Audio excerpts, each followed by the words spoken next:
Creative Assembly vient enfin de retravailler les factions Norse à l'occasion de la sortie du DLC Tides of Torment. Wulfric, Trogg, les mécaniques de pillage, l'allégeance et la chasse aux monstres, ils ont tous reçu une attention particulière, donc faisons le point ensemble. Commençons par Wulfric et dès le début de notre campagne, on se rend compte que sa position de départ a changé, puisqu'il se retrouve à voguer dans la mer des serpents entre Ultuan et le nord de la Lustrie. Il possède tout de même une cité mineure en Norsca, le Fjord des Trolls, que l'on pourra choisir de garder ou de céder via un dilemme qui nous est proposé très tôt dans la campagne, ce qui nous permet déjà d'avoir le choix soit de débuter en Norsca, soit de tout miser sur la Lustrie. On remarque aussi une première nouvelle mécanique de navigation importée dans le jeu pour certains personnages légendaires comme lui et Lokir par exemple, qui leur permet de se téléporter en mer même si leurs mécaniques divergent légèrement les uns des autres. Ici, avec cette même interface nommée le Creux des Mers, qui lui permet de se téléporter instantanément entre toutes les colonies portuaires qui lui sont révélées.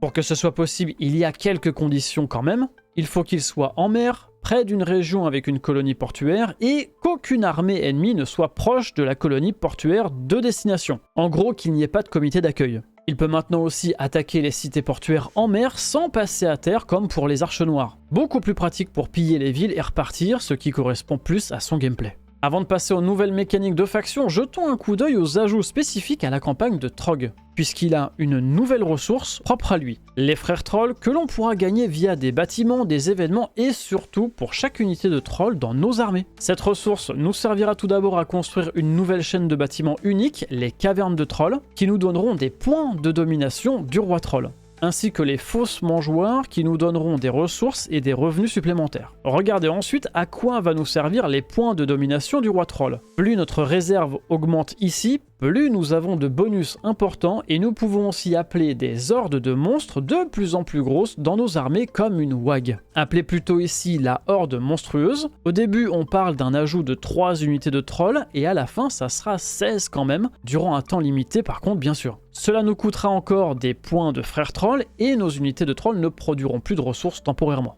Faisons maintenant le point sur les nouvelles mécaniques globales des Norse. Et à la première ville que l'on capture, on se rend compte que la mécanique d'allégeance aux dieux qui était dépassée depuis longtemps a fait peau neuve. Puisque nous avons maintenant cette proposition, donc il est toujours possible de vouer la ville à une des divinités, soit le loup, l'aigle, le serpent ou le corbeau. Mais cette fois, fini le simple totem sur la colonie qui peut être repris facilement par une faction ennemie ou pas d'ailleurs. La ville nous appartient, on la colonise et en plus cela fait monter notre jauge d'allégeance à la divinité que nous avons choisie. Cette jauge donnant bien évidemment des bonus de plus en plus importants au fur et à mesure qu'elle augmente, mais aussi la possibilité de recruter des unités du chaos affiliées au démon majeur que nous avons choisi. La colonie capturée de cette façon par contre ne possède que 3 slots et une chaîne de construction des bâtiments limitée sur tous les plans au tier 2, que ce soit militaire, économique, etc., même s'il s'agit d'une cité majeure. Par contre, elles permettent de recruter les dites unités du chaos, vous avez compris. Globalement, cette mécanique demande beaucoup de territoire puisque pour passer au niveau 2, il faut 5 territoires voués au dieu en question, puis 10, puis 15 pour le plus haut niveau. Puis ensuite vient la nouvelle ressource des Norse qui est le butin, que l'on acquiert principalement en pillant et rasant des colonies. On remarque au passage que le fait de piller et raser une ville majeure ou mineure peut donner aussi des objets uniques. Mais bon, passons. Une fois que nous avons ce butin, nous devons le déposer dans une des villes en notre possession qui sont signalées par cette icône de casque. Cela indique qu'il s'agit d'une région norse. Vous remarquerez que le butin est transporté par une petite armée que nous devons déplacer dans ces villes. Il faut aussi que ce soit une colonie permanente norse, et lorsque l'armée rentre dedans, elle se disperse et notre réserve de butin augmente. On peut ensuite dépenser ce butin pour avoir des bâtiments spécifiques qui nous permettent de recruter plutôt des unités très fortes comme les éteints maudits, normalement accessibles au tier 4. Ici, avec le bâtiment construit avec le butin, ils sont accessibles au tier 3. Même chose pour les champions maraudeurs et au tier 4, les mammouths de guerre ainsi que les dragons de givre, normalement accessibles au tier 5. Au niveau économique, cette ressource nous permettra de construire les plus hauts niveaux de nos bâtiments, comme le port par exemple, mais aussi tous les autres globalement, et ainsi d'avoir le maximum de bonus. Et enfin, même chose pour le dernier bâtiment de défense. Petit ajout aussi, le butin pourra être dépensé pour nous donner des effets de province et ainsi avoir des bonus de croissance, d'ordre public, économique ou encore militaire. C'est donc une ressource pas forcément importante au début de la campagne, mais plus on avance dans celle-ci, plus elle est importante et ses avantages puissants. Passons maintenant à la mécanique de la chasse aux monstres qui a elle aussi été complètement revue. Elle se compose maintenant de 4 grandes parties. La première, les chasses glorieuses que l'on ne peut pas refaire par la suite, mais nous permet de capturer des régiments de renom en plus d'objets, de ressources et d'effets temporaires. Il y aura un premier point à atteindre, puis un second pour tenter de chasser notre cible, et pour nous faire comprendre que l'on traque une bête. Certaines missions sont plus difficiles que d'autres, je ne vous le cache pas. Je ne vous les montre donc pas et je vous laisse juger par vous-même. Une fois qu'on vient de terminer une chasse, un cooldown de 4 tours apparaîtra alors.